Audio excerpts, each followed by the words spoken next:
Golden FM 97.5. Good morning, and thank you for joining us on the Golden Sunrise National and World News. In the headlines, FCT resident doctors ask federal government to address challenges in the health sector, threatening strike. 15 residents fleeing from bandits feared dead in Zamfara boat accident. Serap faults federal government over passport fee hike, says it is unlawful. Governor Diri, Senator Lukubri eulogized King Dakolo at book launch, urged youths to emulate him. And on the foreign scene, Hamas spokesman Abu Obeida killed in Gaza. Details coming up shortly.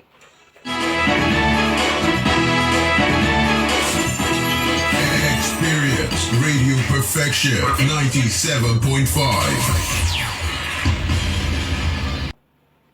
I am Moye Steving. Now the details.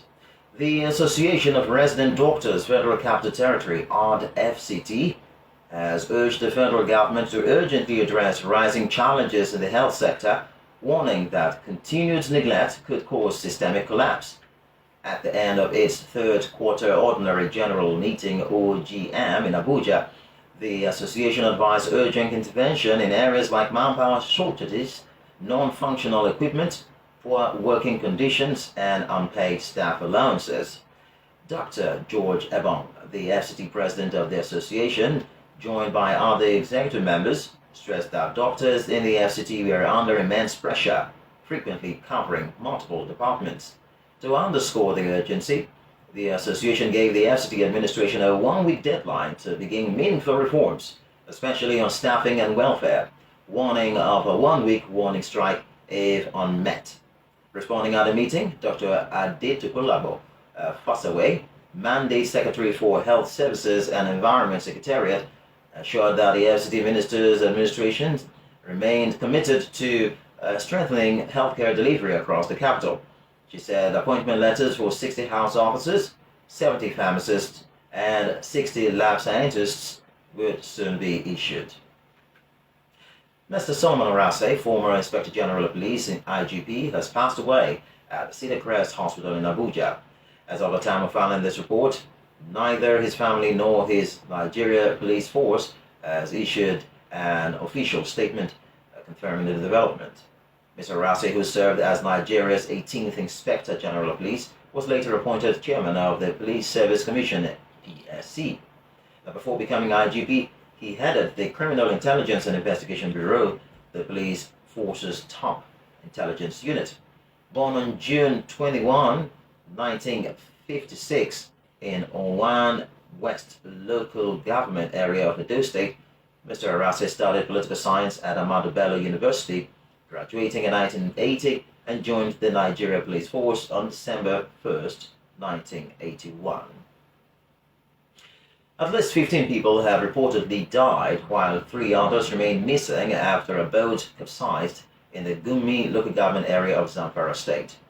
The incident happened on Friday, August 29th, 2025, when villagers fleeing bandits' attacks attempted to cross a river at the Nasarawa Kifi in Birnin Tugu Ward. The eyewitnesses like Malam Bashiru and Alaji Mohamadu Chigari, the village head of Nasarawari Kifi, said the victims, mostly women and children from Damaga, Tunga Maibunda, and Nasarawa Kifi, had rushed to the river in search of safety. The ill-fated boat, which could only carry 16 passengers, overturned during its third trip after 2 women forced themselves on board despite the boat already being overloaded. They appealed for government and humanitarian support to provide more boats for villagers whose farms and businesses depend on water transportation. The deceased have since been laid to rest in a mass funeral led by Liman Yahaya in line with Islamic rites. Meanwhile, Mr. Aliyu Shehu, the head of the Sokoto field office of the National Emergency Management Agency, NEMA, confirmed the incident to newsmen via telephone, though he could not verify the casualty figures. He said a team from NEMA, in collaboration with the Zamfara State Emergency Management Agency, ZEMA, would visit the scene to ascertain their exact number of victims and provide relief materials for their families. The Socio-Economic Rights and Accountability Project, SERAP, has urged the federal government to urgently reverse the new passport fees announced by the Nigeria Immigration Service. In a statement on Sunday, Mr. Kolawole Oluwadare, SERAP Deputy Director, described the increase as arbitrary, unlawful, and discriminatory against poor Nigerians. The group said the decision would amount to a denial of access to passports for millions of socially and economically vulnerable Nigerians. It further cautioned that the unlawful increase in passport fees at a time the country is facing economic and financial crisis would contribute further to the impoverishment of the population. Chief Nyesom Wike, the Minister of the Federal Capital Territory FCT, has expressed satisfaction with the conduct of local government election in the state. He also hailed President Bola Tinubu for making sure that the election was conducted. Chief Wike commended the people of the state for turning out in large numbers to participate in their ongoing local government election. He spoke while addressing journalists after casting his vote at polling unit 007, Ward 9, Umagri Kingdom, Obiakpo local government area. The minister disclosed that the people of the state are happy to participate in the local government election. Very happy. That is that people identify with the election, and people are also worried that there are no elected people at the grassroots. And so today is the opportunity for them to choose who will represent them at the local government level, from the councillorship to the chairmanship position. Please, Mr. Look at the security agencies. You have not heard of any violence. You have not heard of a carrying of the ballot boxes. You see the electoral materials out there. People are casting their votes. Commend them. That's what they are concerned. This election is peaceful. As far as they are concerned, people are trooping out. By the time the election will close, you will see the number of persons. So we're very happy that this election, at the end of the day, that has been conducted very peacefully and successfully. He dismissed fears that the Supreme Court might set aside their ongoing local government election. Chief Wike said with the conduct of the polls, local governments are sure of getting their funds directly from the Federation account, as directed by the Supreme Court. He pointed out that the successful conduct of the election would go a long way in stabilizing the grassroots level. It means that I do know that by 18th of September that the state emergency will expire, and then that will mean that the state governor and the state assembly will come back to their job, and then we have the representative at the grassroots level. Remember, the Supreme Court have nullified the other election, and since this election was not conducted, it will mean that there will be no representative at the grassroots level, which will not be acceptable by the people of the state. So, having done this, then the coast is clear for the state of emergency to be lifted, meaning that the local government has representative, the state government has its own elected representative. So, we are good to go. Similarly, Right Honorable Prince Chibudam Moye, former Deputy Speaker of the House of Representatives and Chairman of the South-South Development Commission, SSDC, has applauded the Rivers State Independent Electoral Commission (RISAC) for their successful conduct of the local government elections in Rivers State. Describing the Commission's efforts as wonderful, Honorable Moye, who monitored the election as an observer, said the election was peaceful and credible across the 23 local government areas of the state, and hailed the early arrival of materials at the various units and timely commencement of accreditation and voting. Honorable Moye appealed to persons that will emerge as chairmen and councillors to use their offices to ensure the development of their domains and to pursue the interests of the people. He commended President Bola Tinubu for restoring peace and order in Rivers State through the declaration of the state of emergency at a point Rivers was heading for crisis. He said retired Vice Admiral Iboki Bass, the sole administrator, appointed by President Tinubu, had effectively managed the state by restoring peace and supervising one of the most credible LGA polls in recent times to restore democratic governance at the grassroots in the state. Honorable Moye hails Chief Nyesom Wike, the former governor of the state and minister of the Federal Capital Territory FCT, for providing political leadership in the state. Meanwhile, the All Progressives Congress APC has won 20 local governments in the just concluded council polls in Rivers State, while the ruling People's Democratic Party PDP claimed only 2 local governments in the oil-rich state. APC also won the councillorship election in 20 LGAs, while the PDP claimed only 3 councils. Now, this is the first time the APC would gain dominance in Rivers since the return of democracy in 1999. Dr. Michael O'Day, chairman of the Rivers State Independent Electoral Commission, RISEC, announced the winners of the LG polls on Sunday at the Commission's headquarters in Port Harcourt. No other political party featured in either the chairmanship or councillorship contests. A mixed turnout was recorded across the state. While rural communities witnessed high participation, several urban centers, including Port Harcourt City, Obiako, and Akokotoro, also recorded large crowds in some polling units with low turnout in others.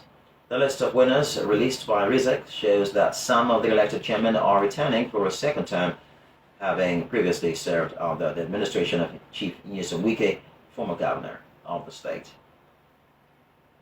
Now you are listening to the Golden Sunrise National and World News on 97.5 Golden FM. Still to come, more news. Please stay tuned. Welcome back. You're still listening to the Golden Sunrise National and World News. And now for the rest of the bulletin. Governor Moye has charged Houston Bayelsa State to emulate the exemplary life of His Royal Majesty King Moye Dakolo Agada IV, Ibe Nanowe of Ekpetiama Kingdom, describing him as a role model and a symbol of intellectual militancy. The governor gave the charge during the weekend at the public presentation of two of King Dakolo's books, Pirates of the Gulf and The Kingfisher. The event held at the DSB Alamesia Memorial Banquet Hall in Yanagwa also marked the monarch's 60th birthday and the 25th wedding anniversary of King Dakolo and his wife Queen Timnipri. The governor recalled King Dakolo's resilience after his dismissal at the Nigerian Defense Academy, noting that he rose to become a monarch and a prolific writer, stressing that young people should draw inspiration from his story. Governor Diri, who launched the books with the sum of 100 million naira on behalf of the state government, directed the Commissioner for Education, Dr. Gentle Miller, to adopt the Kingfisher as a recommended text in all secondary schools from the new academic session. For the young ones who are here today, King Dakolo would have been one of those frustrated youths at the age of his 20s. Because of his brother's involvement in a coup, he was dismissed. Maybe he should have taken to drugs. Maybe he should have become a militant general. But King Dakolo took up the challenge. If you are here and you are hearing the sound of my voice, I'm only trying to let you know that King Dakolo is a role model. Beyond adopting one of your texts, the state government will also launch these two books with the sum of 100 million naira. He further used the occasion to call on the federal government to urgently review the Petroleum Industry Act (PIA) to resolve conflicts in oil-producing communities in the Niger Delta. Also speaking at the celebration, Senator Heineken Lukubri, chairman of the occasion and Minister of State for Petroleum Oil, described King Dakolo as a man of wisdom, courage, and unwavering commitment to the Niger Delta cause. He likened him to biblical King Solomon in wisdom and King David in courage, praising his advocacy for equity and environmental justice.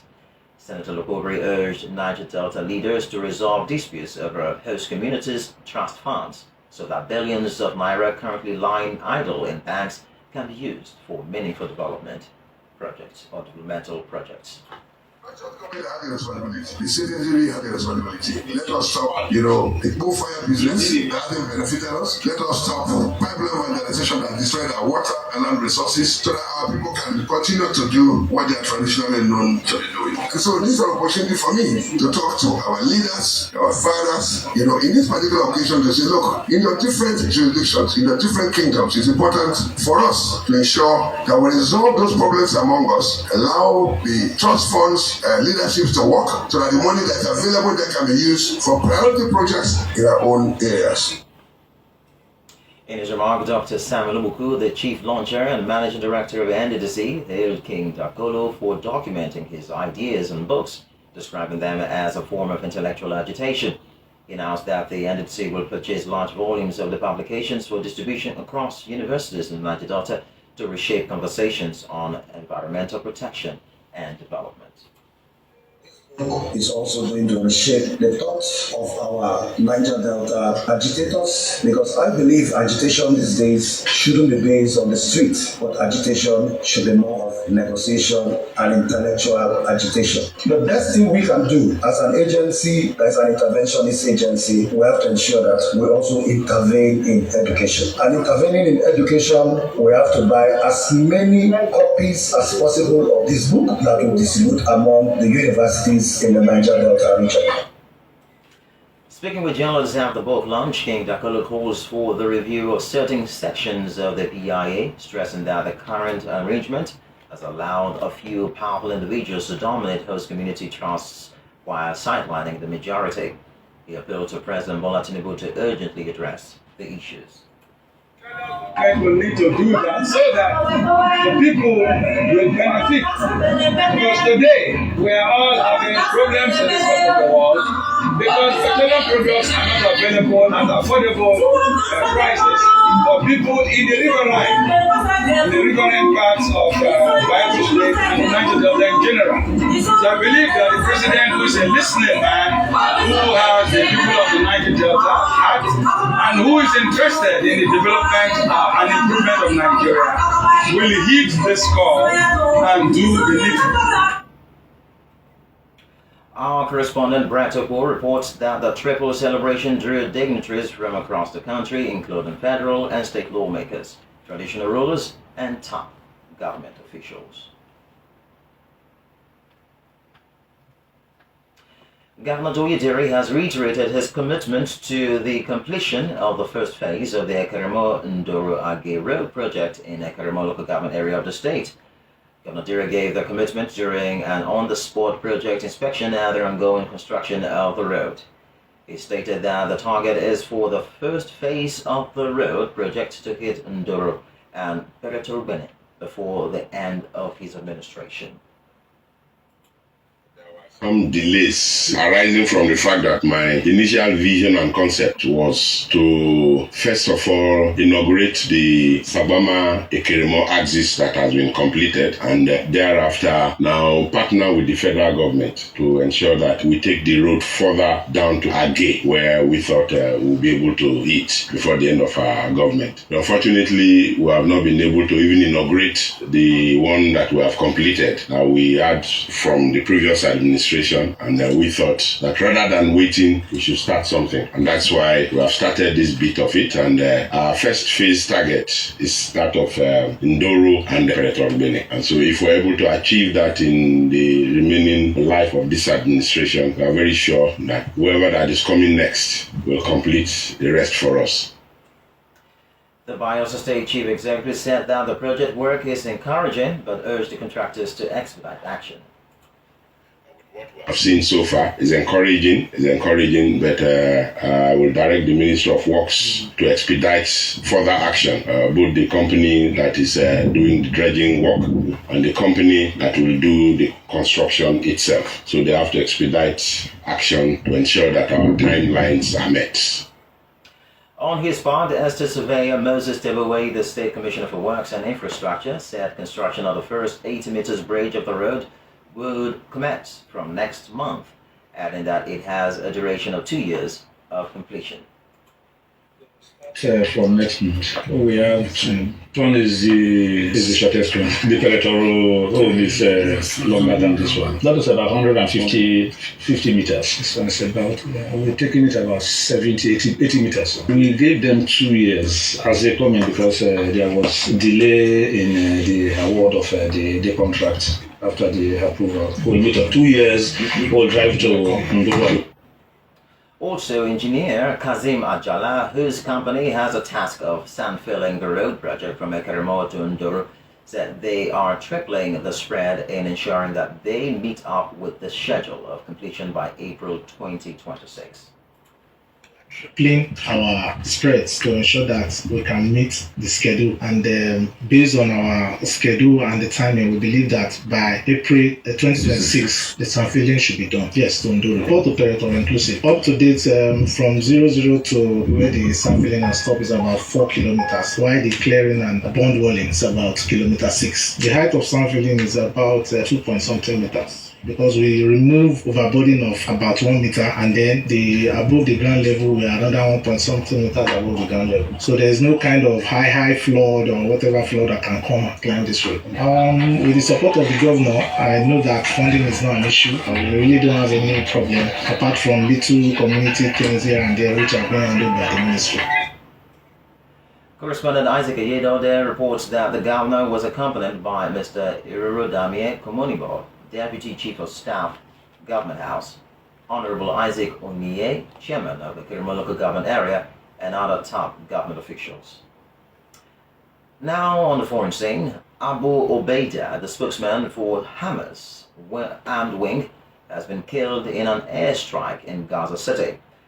Mr. Israel Katz, Israel's defense minister, congratulated the Israel Defense Forces (IDF) and Israel's security agency Shin Bet for the flawless execution in a post on X. He gave no detail on the time or location of the operation, but the IDF earlier said its aircraft attacked a key terrorists in the Al Rimal neighborhood on Saturday, prompting reports in Israeli media that Obeida had been the target. Hamas has not confirmed his death. The Palestinian armed group earlier said dozens of civilians were killed and injured in Israeli strikes on a residential building in the district. That's the sunrise news from 97.5 Golden FM Yenagua. But before we go, here's a recap of our major stories.